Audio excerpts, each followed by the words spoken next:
Welcome, everyone, to Inside the Boca Raton Bowl, your all-access pass to the pageantry, the prep, the powerhouse moments behind our game. The Boca Raton Bowl, one of ESPN Events' owned and operated games. There's 17 games owned and operated by ESPN via our ESPN Events division.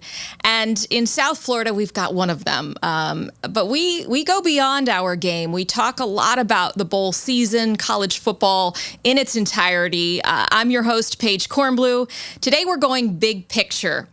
And joining me is someone who lives and breathes bowl season. Nick Carparelli, Executive Director of the organization and the celebration of bowl season. Bowl season's the organization that supports and celebrates all of our postseason bowl games. Nick, thank you so much for joining me. Thanks for having me, Paige. A little about you. I had this a little bit later, and then I was like, gosh, we got to really introduce this guy, because I started reading your bio, and I get to see you at all the different bowl season meetings and whatnot. But 30 years of senior leadership in athletics, university athletic departments from Notre Dame to Syracuse you've worked. You've worked, of course, in bowl administration, senior associate commissioner for the Big East Conference, director of operations for the New England Patriots, taking them at that time to the first Super Bowl championship. That's a podcast in and of itself, I imagine. Yeah, it was all me too. People talk about this Brady guy, but it was really me. We all know that now. Yeah, right. Tom who? And you've worked for Under Armour, major athletic brand. So quite a role there that you've played in many different capacities in sports, in athletics. Did I miss anything? Nope. Obviously my jobs when I was younger, working at McDonald's, we don't really talk about that one as much. Not quite the same sizzle as the ones you mentioned. But yeah, I've been very, very blessed, Paige. I don't really think about it as much because it's just my life. It's the things I've done. I spend a lot of time mentoring young, college students who are interested in getting into sports and sports management, and they seem to be fascinated with my career. So I'm happy to share some words of wisdom with them. But I've been very fortunate. We'll get into some of those words of wisdom in a little bit. But McDonald's is a part of the story, right? If that's part of the story, that's a big. I guess so. How do you explain bowl season when you're talking about the organization and how special it is to the world of sports? Yes, a lot of people ask me that. What is the bowl system? What is bowl season? There's really two answers. Bowl season is two things. First, it is an association. All of the bowl games are members of bowl season. I have 40 plus bosses, really, but they're all great. It's my job to communicate and network with all of the stakeholders in college football, the commissioners, the athletic directors, the coaches, and to really be an advocate for the bowl system. I obviously interact with the media when there's any questions about bowl games and the future of the bowl system. So, and then we have a big annual meeting every year, which is our job to put that on and really help all the bowl games and their staffs with professional development and help them run a really great event.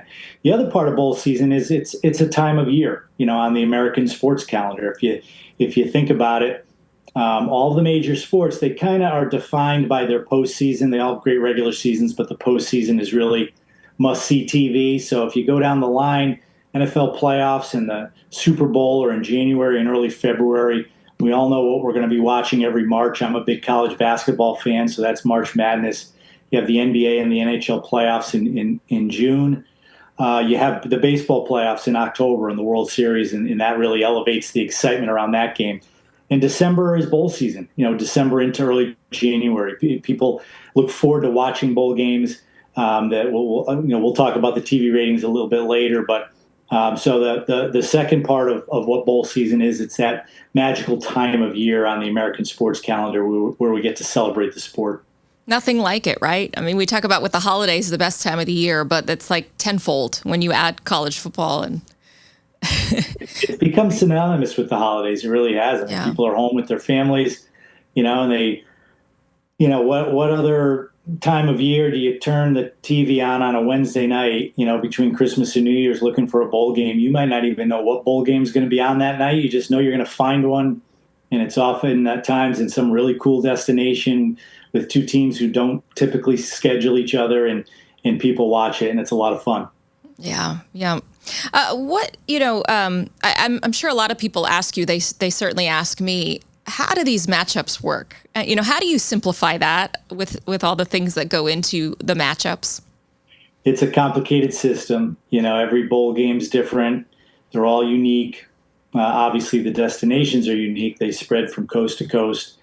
And there are some logical fits. There are conferences who have been sending teams to the same bowl games for almost 100 years now. And based on conference geography, based on where the bowl is located, there's some natural partnerships there.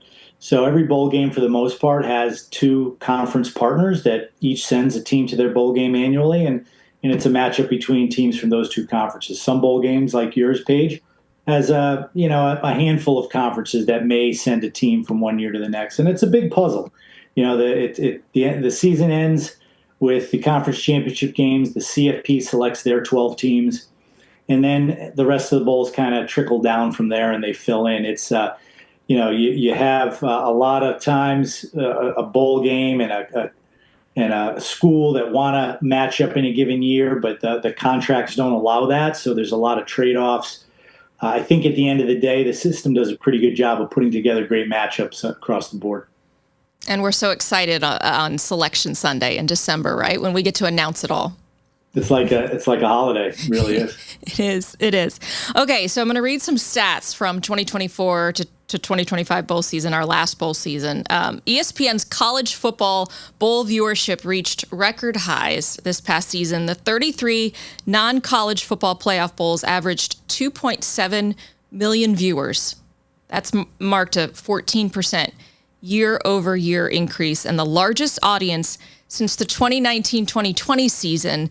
And, Nick, all these numbers, people talk about the challenges of bowl season and dealing with the transfer portal opening in early December and players worried about injury leading into the draft. But these numbers, they don't lie, right? I mean, what a year we just had.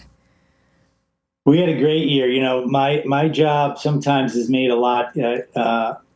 to be a lot more difficult based on things out of my control, and sometimes it's made to be a lot easier. This year was a lot easier because there was a lot of great talking points, as you said. I think a lot of naysayers predicted that the bowl games would be less relevant this year, which was the first year of the expanded 12-team playoff, but it was quite the opposite. And I think what it shows is people love college football and they love bowl games. We have 4 rounds of the playoff now. They're 10 days apart. No college football fan is going to watch a round of the playoff and then not want to watch college football for 10 days. They just eat it up. So, and in addition, we had great matchups. We had great games. It went down to the wire. We had a 5-overtime game, a 6-overtime game, which were both records in terms of the length of game in bowl games. So, bowl games are very, very popular. And you think about, what does that number mean? 2.7 million sounds like a lot, but you can compare it to any other sports programming in the month of December, other than the NFL. We know that's the behemoth out there. Far outrates the NBA, college basketball. People love bowl games. In fact, the highest rated regular season college basketball game every year is traditionally Duke, North Carolina. I think it did 3.2 million last year, right? Not much higher than that average 2.7 million that we had. But the average college basketball game does around 1 million, even the better ones. So really popular, really valuable, really meaningful to everybody involved. When you talk about meaningful, right, we know we love to just sit and turn on a game. But when it comes to the student athletes and the communities that the games are being played in, talk about that a little bit in terms of the community impact that these games have.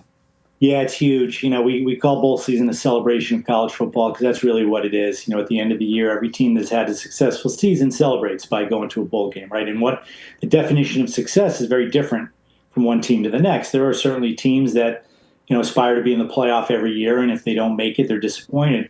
There's 135 FBS institutions. A lot of them really have no business expecting to be in that top 12-team playoff anytime soon. But for them to win 6 games, 7 games, 8 games is really, really meaningful for their student athletes to have one last opportunity to play a meaningful game with their friends, with their teammates in a unique destination is really valuable. And then, as you mentioned, the communities that host these games really are proud to host these teams and their fans. And they go out of their way to showcase what are the great things, what's best about their community. So if you go to Memphis, you're going to have barbecue. If you go to Boca Raton or the Orange Bowl, you're going to go to, the kids are going to go to the beach. You have bowl games in Texas, you have New York City, and that whole experience over Christmas time. You have the West Coast, you have the desert. If I was a student athlete and I was going to be on campus for 5 years, including a redshirt year, I'd want to go to New York City, to South Florida, to Texas, to California, and somewhere in between, and really enjoy destinations that I probably wouldn't be able to go to otherwise. So that's really a special part about what we do. How many do you get to a season, or try to work your calendar to get to? Good question. The bowl directors all invite me to come to their games. I guess they like to show off. Hey, this is the executive director. He could be at any bowl game, but he's at ours.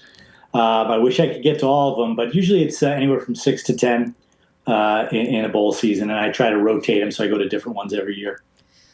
What do you love about the Boca Raton Bowl? I know you've been to our game several times, and thank you. We love to have you here. What is it that's so unique about this one for you? Well, the Boca Raton Bowl is a newer bowl in the history of bowl games. The Rose Bowl has been around for over 100 years. We have the Sun Bowl, the Gator Bowl, the Cotton Bowl, been around for 90 years. Paige, keep me honest, 10 years for you guys? This will be our 12th. 12th year. Well, yep. So you're getting older. Yeah, getting old. Yeah, you're going to be a teenager soon. Well, so your game is still growing, and it's fun to watch your game evolve. I think every time I've been to your game, it just seems to get better and better, just in terms of the matchups, in terms of the buzz outside the stadium. It's really becoming an event, I think, for you guys in Boca Raton. I think the destination is awesome. I think you have a lot of alumni from various schools across the country that have settled down in your area. So regardless of what teams come to your game, it's going to appeal to somebody. And then the economic impact is huge across all bowl games. We did a study a few years ago.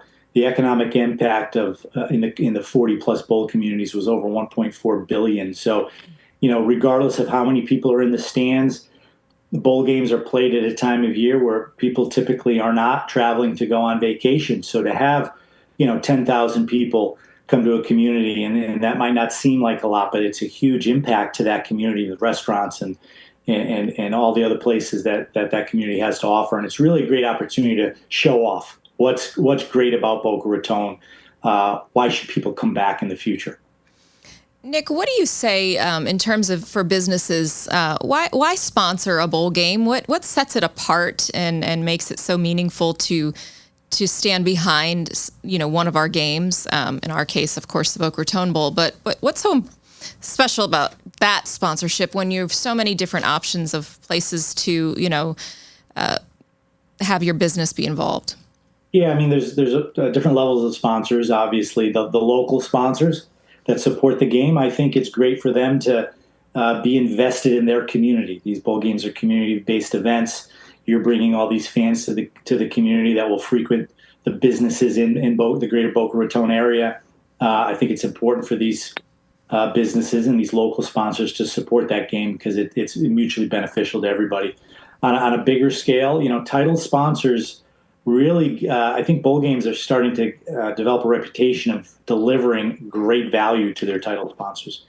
Whether it's the 3-hour game itself, which is like a 3-hour commercial for that title sponsor, or whether it's the whole bowl season where on the crawl on ESPN it says the name of the title sponsor and the name of the bowl game constantly across the bottom, or whether it's the creativity that bowl organizers have demonstrated. You look at probably the best examples outside of your game is Pop-Tarts and Duke's Mayo. They've really leaned into their title sponsors. They've been willing to be more creative and take more chances than maybe some sports organizations would. And it's been a lot of fun. It drives viewership, and it certainly doesn't take away from the quality of the game at all. Teams are still coming and they're trying to win the game, but we're having a little bit of fun along the way. What do you say right now in terms of the state of college football? With, every discussion is bringing up all of the things that are just moving so fast right now. And while so many of us who are in it are like, college football is equally fabulous and in a tizzy, right? We've got so many things happening quickly and changes. What's your overall statement on that and kind of where we're at? Yeah, it's unfortunate. It is a bit of a mess right now. We have no one in charge, and that's a function of the structure. It's no one individual's fault. I think we suffer from a little bit of a lack of leadership from a global perspective. We have 10 conference commissioners that really run college football. They're all great leaders of their own conference. I have great respect for all of them. They have a job to do, and they're paid by their conference to do that job. But none of them are in a position to look out for the greater good of college football and say this is in the best interest of everyone involved to put a system and a structure together that encourages parity, that puts every football program in a position to be successful, and really helps would help us maximize everything we do, including the bowl games. Right. The good news is despite that dysfunction, the game is still wildly popular. So if we could ever get on the same page, like the NFL does it. The NFL is a year-round sport now. They time things out where they have, obviously they have the preseason camp and the regular season, and then the postseason, then they have the combine, and then they have the draft, and then they have the schedule release, and it's just a year-round event. I think college football has that opportunity, but we just need some leadership to help pull that together. We're going to take a quick break, and when we come back, we're going to talk about some of the traditions, some of your favorite traditions in bowl season, some what's behind our conference meetings, some of the behind-the-scenes information. So we'll be right back, Nick. This episode of the Paige Kornblue Show is brought to you by Level Up Fitness, where strength training is the top priority. The team and trainers at Level Up utilize a wide array of strength training equipment, including barbells, dumbbells, kettlebells, cable machines, sandbags, sleds, and much more. Their workouts help provide the roadmap of how to perform more complex and dynamic exercises like squats, deadlifts, rows, and other movement patterns to help you build, sculpt, and tone your body to be what you've always wanted. Check out the transformations their members have achieved and book your first class today by visiting levelupfitfl.com. Welcome back, everyone, to Inside the Boca Raton Bowl. I'm your host, Paige Kornblue, part of the Boca Raton Bowl team here in South Florida, part of the ESPN events team nationwide, 17 bowl games that we cover, own and operate across the country. And our guest today is the executive director of Bowl Season, the organization and the celebration of all of our bowl games, Nick Carparelli. Nick, thanks so much. Thank you, Paige. I like the way you explain that, the organization and the celebration. Right. Let's start using that. Yeah, it's a little of both. I mean, there's so much to it, right? And so it's fun to explain it. But you have a big role connecting us all. That's what I always say is Bowl Season, the organization connects all of our games, from the big dogs, the ones who've been here and part of our culture for forever, and those of us who are a little newer to the game. And speaking of the culture, the history, you mentioned the Rose Bowl, such tradition out west there, but our own Orange Bowl here, and you name it. What are some traditions that stand out to you? Oh, I mean, you mentioned tradition. And we talked a little bit before about the evolution of college football. I think the history and the tradition and the rivalries in college football are really what drives its value. So I worry sometimes with this conference realignment, we're losing some of the rivalry games, right? I love the fact that our bowl system is staying strong and healthy amidst this evolution of the playoff, because there's such history and tradition to it. So, every bowl game has its story. Like you talk about the Rose Bowl. It was the first bowl game, and it was really the only bowl game from 1902 to 1935. And the Sun Bowl, the Orange Bowl, the Cotton Bowl came along, and then the Sugar Bowl and the Gator Bowl came along. So there was, did I miss one? So there was 5 in 1940, and now there's over 40 today. So, they've grown pretty quick. I don't know if I have a favorite tradition. Every bowl game has its like I said earlier, likes to showcase their community, and there's the traditions that they have during bowl week really kind of focus on that.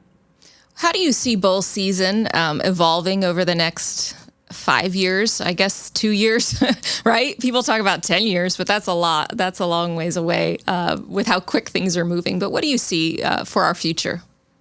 It's very tough to predict. I think if you surveyed the leadership in college football, I don't think any of them would be willing to make any predictions. They're still trying to figure out what the next evolution of the CFP format's going to be. Is there going to be the conference champions going to be seeded 1 through 4? Is it going to stay at 12? Is it going to go to 16?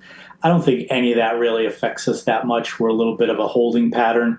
We're at the end of kind of a cycle of contracts. So after this year, every bowl game is going to have new contracts with television, with their conference partners. You're going to see some juggling. The conference geography has changed quite a bit. You have some West Coast schools that are in the ACC and the SEC, the Big Ten, which doesn't really make a lot of sense to me, but it is the case. So those conferences may need to have a little bit more of a Western presence. So a lot is changing. It's up to us just to stay on top of it. But I have no doubts, no fears that bowl games and the bowl system is going to remain as popular as it is. In part, are the teams behind these games, right? And we just wrapped up our bowl season conference meetings in Vegas this year. Every year we get to go to a different bowl location. And you brought us out to Vegas this year. Thank you, Nick. And we took notes. We learned from each other. We, heard from experts. What does that week mean to you when all of the bowl teams collectively, the staffs, get to unite? Yeah, it's a very exciting, very valuable week for everybody involved. There were 450 people in Las Vegas for 3 days. Everybody who works for a bowl game, does business with bowl games. We had media partners. We had conference office representatives, commissioners, members of the media. It's really the only time and place where it's a complete coming together of the bowl system. And, we have panel discussions and guest speakers and professional development sessions. And what bowl games do and the people who work for bowl games do is very unique. You're not going to go, have a cup of coffee down the street in your local community and talk shop, because no one really could understand what goes into running a bowl game other than other people who run bowl games. So there's great camaraderie in our group. There's really not a lot of competition. Everybody runs their own bowl game in their own community, but it's really not a competitive thing. It's really a shared collaborative effort, and it's a lot of fun for us. Yeah, I don't think is more than meets the eye, right? The hard work and the effort behind these games is immense. It's funny, people say, well, what do you do the rest of the year? I'm like, oh my gosh, it's year round. Yeah, these games don't just magically appear in December. I mean, there's negotiations, there's sponsorships, there's, a lot of, you talk about embracing the community. A lot of bowl games do a lot in their community throughout the year. A lot of them are very philanthropic, and they're giving back to the community either through financial assistance or refurbishing a playing field or a court. They have other events throughout the year. Some bowls have road races, some sponsor flag football programs, some host college basketball events during basketball season. So these organizations do more than just run a bowl game, and they're really fixtures in their community. Yeah, that's right. We work with the Sports Commission in the summer and Spirit of Giving, our charitable partner, and we have events, kids' fitness festivals, introducing different sports to children here. We have a great Chef's Tailgate Showcase in September to kind of kick off our football season, and combine restaurants in town and women changing the game. So that's right. It's year round, and we don't stop, just like the players in our games. Yeah, it'd be interesting to take a survey page. The 40 bowl organizations combined run hundreds of events throughout the year. It'd be pretty cool if we could take a tally of that. It might be something we should work on. There's a new project for you. There you go. I need a new project. You talked about some of the wisdom from your career over time earlier. I do want to touch on that. What would be something you wanted to share, some advice perhaps for those wanting to get into this industry that you carry with you? Well, it's a very competitive industry, and it sounds sexy. What young sports fan wouldn't want to work in sports? I would say it's a little oversaturated. So you got to make sure that you love it, because you're not going to get paid a lot to start. And, once you get into it, it's a job. There's work elements to it. It just happens to be focused on sports, but there's days it's a sport organization, but it's a task, one way or the other. One of the, I work with a lot of sports management students who reach out to me for career advice. And, probably the one thing I offer to them most often is the concept of being resourceful. There's a lot of no's in the world. Can I do this? No. We'd like to start a new initiative. You encounter a lot of roadblocks. If you have a boss, I worked for Bill Belichick. Trust me. If he asked me to do something, coming back to him and saying, "Coach, I'm sorry, I couldn't get that done." That really wasn't an option, right? So finding a way to get the job done, not taking no for an answer, being resourceful is a skill that I think everybody can benefit from. I have to ask, so working with Bill Belichick, how is that now? He's heading at UNC. Obviously, he's been in the news a little bit lately on several different sides. But what did you take away from working with Coach Belichick? It was great for me because he liked me, and I guess that's because I did a good enough job for him. I've seen him interact with people that aren't doing such a good job and that he doesn't like, and you do not want to be on that side of the coin. But I think I found him to be very, very smart, very practical, very reasonable, very open-minded to new ideas, which surprised me. His slogan, "Do your job," really, sticks with me. It's pretty well known. It's a very simple sign he had hanging up in the Patriots office, "Do your job." And there's really levels to that, right? It's do your job, but do your job well, and don't do someone else's job. So if everybody did their job really, really well and didn't and stayed in their lane, the organization was going to be successful. And I think that was one of the keys to the Patriots' success all those years. Yeah, certainly.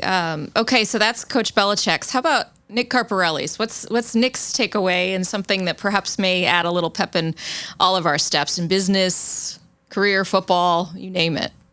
Yeah, I'd say that's a good question. I'd say, I mentioned being resourceful. I think being open-minded, especially if you're younger in your career, people say, "I want to work in sports." I don't think people understand how big the sports industry has become, right? Mm-hmm. I describe it, if you really wanted to focus on what is sports, what is the absolutely necessary, you need players and coaches, and that's it. New England Patriots could play the New York Giants in a field with nobody watching, and they'd have a game and somebody would win, right? But then you expand that circle, and the next level is, you have the building, you have the ticket sellers, you have the front office people, the people who draft, all that stuff, right? That really enhance the game and monetize it. Then you go to the next level and you have the external people like the agents, right? Sports agents that represent players. You have agencies that help sell tickets, that sell corporate partnerships and all that stuff. And then, there may be a couple more layers, but on the outside, I used to tell people when I worked at Under Armour, I said, I don't think we really work in sports. We make sports apparel, but we're a retail apparel brand. We're not really a sports brand. But, I wasn't entirely right. We are in the sports world, and I was negotiating contracts with colleges and universities to outfit them as a marketing tool for our brand. So that's kind of the outer ring of the circle. So there's so many ways to be involved in the sports business. So just, be open-minded and explore all those possibilities, because there's more than you think. Very good. I'll take that away. Thank you. And anything else we're missing? Is there anything else in the conversation these days that's important to share? Or you think we covered? Well, I'll tell you, I was excited to tell you about my favorite bowl memories. So yes. There's really two I'll talk about. So your first in anything is usually your most impressionable. So when I was a 23-year-old graduate assistant at Syracuse, we played in the Fiesta Bowl. We beat Colorado with Cordell Stewart and Eric Bieniemy and the legends of that program. They won the national championship either the year before or the year after, and we won that game. So that was kind of where my passion for working in sports and then the bowl system specifically started. And then a little bit later in my career, when I was working at the Big East Conference, running Big East football at the time, I would negotiate deals with bowl games to send our teams at the end of the year, like we talked about earlier. And, Big East teams were typically, their fans were typically visitors to bowl games. Our fans had to travel the furthest, right? So all the southern-based schools, their fans could drive to games. Our fans, it was a little bit more of a challenge. So being a Yankees fan growing up, when the Yankees opened their new stadium in 2009, I said, pretty cool to have a bowl game there. What a great experience it would be to have fans come to New York City over the holidays. So I approached the Yankees and sold them on the idea. And the very first bowl game at Yankee Stadium was Syracuse against Kansas State. So it was kind of a coming together of my worlds, having received an MBA from Syracuse, growing up a lifelong Yankee fan, and working for the Big East Conference, to have all those things kind of come together in Yankee Stadium that year was pretty cool. That is a cool story. Yeah, quite a memory, and way to weave it all together. And you continue to do that, Nick. You're weaving all of us together. There's so many different entities that you connect and unite. So thank you for all you do for all of us. Well, I appreciate it. It's been a fun 5 years I've been on this job. And, we launched the bowl season brand in my first year. So to make it a kind of a public-facing sports brand in a time of year, it's really grown a lot in those 5 years. And I like to tell people it's not often you're given an opportunity to launch a new sports brand that's 100 years old. So think about that. So it's been a lot of fun. We've had a lot of time value, time equity already invested in bowl season right from its launch. So we've really proud of what we've done in the last 5 years. Bowl season, nothing like it. Nick, how can folks connect with you and the organization? Yeah, so our website and our social media has become very popular. Our website, bowlseason.com, is really your go-to source for all bowl season information, especially during bowl season. If you want to check out the schedule, you can see the live stats and links to TV and radio. At Bowl Season is our social media handles, and we have great content there. Of course, you can find me at Nick Carparelli. Not quite as interesting as the other two, but that's where I'm located. I think we need to do a Where in the World is Nick Carparelli come December and follow along with you in your journeys. We need a documentary page. We need find a way to get a little flavor of all 40 plus bowl games, weaved into one documentary. That's another project on the list. There you go. We'd love to help. And Boca Raton Bowl will be a fun beach stop for you. So there we go. Yeah. And fishing on the pier. Our athletes get to fish on the pier too. So it's beach and fishing. Just great experience. Yeah. Thanks so much for your time today. Great to catch up with you, Nick. And we'll see you at the games, plural, right? Usually I say see you at the game, but we get to see you at the games. Yes. Thank you, Paige. This was great. I appreciate it. All right. Thanks, everyone, for tuning in. We'll put all the links that Nick just shared on our website. That's Boca Raton Bowl, BOWL.com. All the links will be there in the media and podcast section of our website. And our game will be in December of 2025, our date to be announced in June. We can't wait, and we'll see you at our game and Nick at all the games. Until next time, everybody, cheers.